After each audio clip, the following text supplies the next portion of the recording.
네, 이준혁 씨는 아주 어린 시절부터 영화를 좋아했는데 영화를 보면서 외로움을 달랬다고 합니다.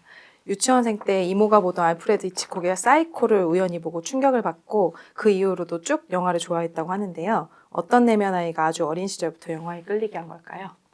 아픈 내면 아이예요. 히치콕 영화를 보고 사이코를 봤을 때 얼마나 충격받았겠어. 어른이 봐도 충격받는데 큰 아픔을 느꼈겠지. 놀라고. 무의식의 충격을 딱 받으면 새겨져요. 그래서 그 아픔에 굉장히 집착하고 거부하면서 그 아픔을 이렇게 집중하게 돼 있어. 근데 영화를 통해 아픔을 딱 느꼈으니까 그 영화를 보면서 집중하게 되죠. 그래서 이분의 내면 아이는 아픔을 되게 거부하고 되게 두렵다고 싫어하지만 또 아픔을 좋아하고 집착하는 내면 아이가 있어요. 그래서 그 아픔을 한번 느끼고 나면 또 되게 사랑받는 것 같거든. 그래서 그 아픔 때문에 영화에 끌린 거예요. 네, 이준혁 씨는 스스로 걱정 인형이라고 할 만큼 걱정도 많고 아픔도 많다고 합니다. 이렇게 걱정이 많은 건 어떤 내면 아이 때문일까요? 아픔이 두려워서 벌벌 떠는 약자 마음이 센 거죠. 그래서 그 아픔을 딱 보면 너무 두려워서 두려움이 올라오는데 그 약자 마음이 올라오죠. 여러분 생각해봐. 내 아들이 직장에서 쫓겨났어. 아픔이죠. 열등의 아픔. 그거 보는 엄마는 얼마나 무섭겠어요. 두려운 약자 마음이 뜨는데 그 두려운 약자 마음이 올라올 때 이게 내 마음이구나 이렇게 인정해주면 괜찮거든요. 근데 이게 내 마음이구나로 인정을 안 해주고 이 두려운 약자 마음이 올라오면 이 두려운 약자 마음을 가지고 상대의 그 아픔이나 수치 또는 내 아픔이나 수치에 딱 집착하면서 그걸 붙들고 어떡하니 하면서 두려움에 집착하고 있어. 약자에 집착하는 마음이야. 두려운 약자에. 그 두려운 약자를 거부해서. 그래서 걱정 인형이라는 건 어떤 아픔을 봐. 예를 들어 내가 키우던 강아지가 아파. 또는 내가 하는 영화가 잘 안 돼. 그럴 때 그게 아픔이잖아요. 그 아픔을 보면 당연히 두려움이 느껴져. 그러면 자기의 아픔 보는 두려움으로 그냥 인식해서 이 마음을 내가 만든 가짜 마음이구나 이렇게 인정하고 받아들이면 되는데 이 마음을 가짜라고 생각을 안 하고 진짜라고 느끼죠. 이 두려움은 그리고 내가 만들었다는 거 몰라. 밖에 이 아픔 때문에 무서운 거야. 이러면서 아픔에 집착하니까 이 두려운 약자가 계속 아픔을 집착하면서 어떡하니 공부 못해서 어떡하니 아파서 어떡하니 막 계속 이렇게 되는 거예요. 이준혁 씨는 초등학교 때부터 행복하다는 말을 하면 불행한 일이 닥치는 징크스가 있다고 합니다. 자신이 행복하다고 말하는 순간 세상이 이 행복을 금방 끝낼 것 같은 두려움이 있다고 하는데요. 어떤 내면 아이가 이런 징크스를 가지고 있는 걸까요? 고집 부리는 내면 아이가 가지고 있어요. 원래 인간은 이진법이야. 집착하고 거부하는 마음 두 개가 동시에 올라와요. 근데 이게 조금 거리가 이렇게 떨어져 있는 사람은 이게 조금 이렇게 거리가 떨어져 있어. 이런 사람은 고집도 별로 없고 내가 이렇게 집착해서 뭐를 할 때 그걸 거부하는 마음은 한참 있다 나타나요. 근데 이 고집이 센 사람, 집착하고 거부하고 집착하고 거부하고 이 고집이 이렇게 딱 붙어있는 사람은 늘 괴로워. 왜 갈등해. 내가 이걸 좋았는데 좋음을 느끼는 동시에 싫어하는 걸 느껴. 예를 들어 이런 거죠. 보통 사람은 어떤 사람을 되게 좋아해. 그럼 좋아하는 마음이 오래 지속돼요. 집착이. 그런 다음에 거부감이 올라와. 그 얘기는 뭐냐. 결혼할 때 뿅 갔어. 좋아서 결혼했는데 한 10년 살으니까 싫어졌어. 이렇거든? 근데 이분은 보니까 특이하게 누굴 좋아해. 그럼 동시에 그 거부하는 마음이 올라와. 잘못될까봐 두렵고 싫어지면 어떡하지 하면서 바로 거부감이 뜨는 스타일이에요. 그러니까 늘 갈등하고 이럴 수도 저럴 수도 없는 경우가 많아. 늘 결정장애가 있을 거예요. 어떡하지? 좋기도 하고 싫기도 하고. 이게 고집이에요. 동시에 거의 올라와요. 그러니까 항상 갈등하고 어떻게 해야 될지 모르겠고 그러니까 어떠냐면 행복하다고 딱 느낄 때 행복을 딱 느낄 때도 마찬가지예요. 행복을 딱 느낄 때 바로 불행이 올라와. 불행이란 마음이.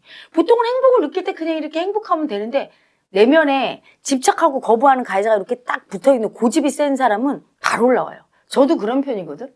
그러니까 행복할 때 마음껏 행복을 못 느껴. 불행을 느끼게 해. 그래서 불행하면 어떡하죠? 이걸 마음껏 못 느끼게 하는 거야. 고집 부리면서. 아니 충분히 느끼면 되는데 안 느껴. 그 다음에 불행을 느끼면 되잖아. 근데 불행 느끼는 게 너무 두려워서 미리 불행을 느껴서 행복도 못 느끼는 거야. 또 불행을 느끼면 오히려 불행이 안심이 돼. 그러면서 불행을 또 받아들여. 그러니까 이런 타입의 좋은 점은 이거예요. 아주 큰 불행이 잘 안 와. 미리 예방하면서 막 느껴져서. 그런데 나쁜 점은 뭐냐면 단점은 아주 완전한 행복을 느끼는 적이 거의 없다는 얘기예요. 늘 이렇게 아프고 힘들어. 그러니까 이런 타입은 돌을 닦아야 돼요. 완전 이진법이야. 그래서 제가 늘 얘기하는 중도의 삶을 살고 있는데 이건 올바른 중도가 아니라 왜 이런지를 모르고 끌려다니면서 이 고집부리는 행복할 수도 없고 불행할 수도 없는 마음껏 행복을 인정하고 그 행복하지만 또 그 아픈 그 마음을 인정하고 또 불행할 때 마음껏 불행을 인정하고 이래야 되는데 불행할 때도 마음껏 불행하지 않아. 왜? 이제 곧 행복할 거니까. 반쯤 걸쳐져 있죠. 회색주의지 갈등하고 되게 이러지도 저러지도 못하는 약자 마음이 어떤 것도 못 받아들여. 행복과 불행도. 고집이라 그래요. 두 개가 거의 동시에 올라오는 마음이죠. 네, 이분이 반려견 팝콘이를 보내고 그 마음을 담아 만든 안녕 팝콘이라는 게임이 앱스토어 1위를 하기도 했는데요. 사람들이 자기 강아지와의 추억을 함께 공유해주면서 자기도 치유가 된 것 같다고 합니다. 이 일화에서 어떤 내면 아이가 느껴지시나요? 되게 아픔에 집착하고 그 아픔을 사랑하고 아픔이 두렵지만 아픔을 되게 사랑하는 내면 아이. 그것 때문에 아마 연예인으로도 사랑받을 거예요. 왜? 그런 사람이 따뜻한 사람인 경우가 많거든. 그러니까 그 팝콘이를 잃은 아픈 나를 버리질 않잖아. 냉정하게 버리질 않고 그걸 오히려 좋아해서 게임까지 만들어. 아니 보통 너무 아파. 그 강아지 죽은 거 생각하면 그러면 그 팝콘이를 게임으로 만들면 그걸 계속 봐야 되니까 아픔이 올라와서 싫을 텐데 아픔을 즐기고 좋아하는 내면 아이가 있는 거예요. 그래서 팝콘이를 만들어서 그걸 보면서 마치 있다고 생각하면서 그거를 위로를 받고 자기 아픈 내면 아이를 위로해주고 또 남을 위로해주면서 소통해서 지금 치유를 하는데 그 치유의 시작이 그 아픔을 사랑하고 좋아하고 집착하는 내면 아이가 있어서 기꺼이 아픔을 보는 거예요. 근데 아픔을 되게 거부하고 두렵다고 싫어하는 내면 아이가 있는 분 같은 경우는 아예 이럴 거예요. 팝콘이를 말도 하지 마. 떠올리지 마. 얘기하지 마. 너무 아파. 하면서 안 보려고 할 거거든. 그러면 영원히 상처로 남을 수도 있고 그럴 텐데 이분은 오히려 아픔을 적극적으로 느끼고 집착하니까 이렇게 치유가 되는 거죠. 남과 함께. 그러면 집착하는 것도 가해자잖아요. 그런데 그렇게 집착하면서 그 아픔을 그래도 느끼면서 치유하는 게 거부하는 가해자보다는 훨씬 도움이 되는 건가요? 어느 부분 도움이 되죠. 어느 부분. 근데 이분이 집착하는 가해자가 있는 만큼 거부하는 가해자도 그만큼 있겠죠. 그렇죠? 집착을 심하게 하는 만큼 거부감도 심해서 이렇게 집착으로 살다가 어느 날 팝콘이가 죽는 게 아니라 팝콘이보다 훨씬 사랑하는 사람이 죽으면 거부감에 갈 수 있는 거지. 절대 안 보고 또 그럴 수 있는 거예요. 사람은 고정화된 실체가 아니야. 이 사람의 아픔에 집착하는 그 마음이 있다고 해서 영원히 죽을 때까지 아픔에 집착만 하는가? 그렇지 않아요. 팝콘이니까 아픔에 집착해줬고 그 정도의 아픔이니까 할 수 있었던 거지. 더 큰 아픔이야. 그러면 할 수 있을까요? 그때는 거부하는 가해자가 될 수도 있는 거죠. 사람은 늘 변해요. 시시각각. 그래서 여러분이 질문할 때 그렇게 한 에고가 누구다 이렇게 알려주는 거지 내가 그 사람이 그런 사람이다 이렇게 얘기하는 거 아니에요. 고정된 실체가 아니거든.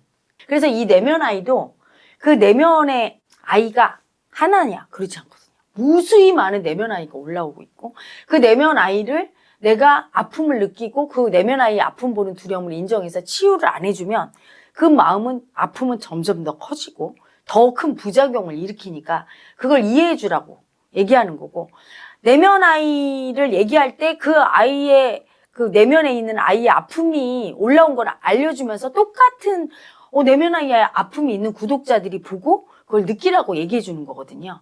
하지만 그거 하나만 있는 게 아니거든. 무수한 상처들이 내 속에 아픔으로 존재하니까 그 아픔을 치유하고 넘어가면 또 다른 아픔이 오고 그리고 집착하고 거부하는 그 가해자 중에 어떤 게 더 좋다고 할 게 없는 거예요. 똑같아요. 크기는. 근데 어떤 걸 쓰느냐는 상황에 따라 다른 거야.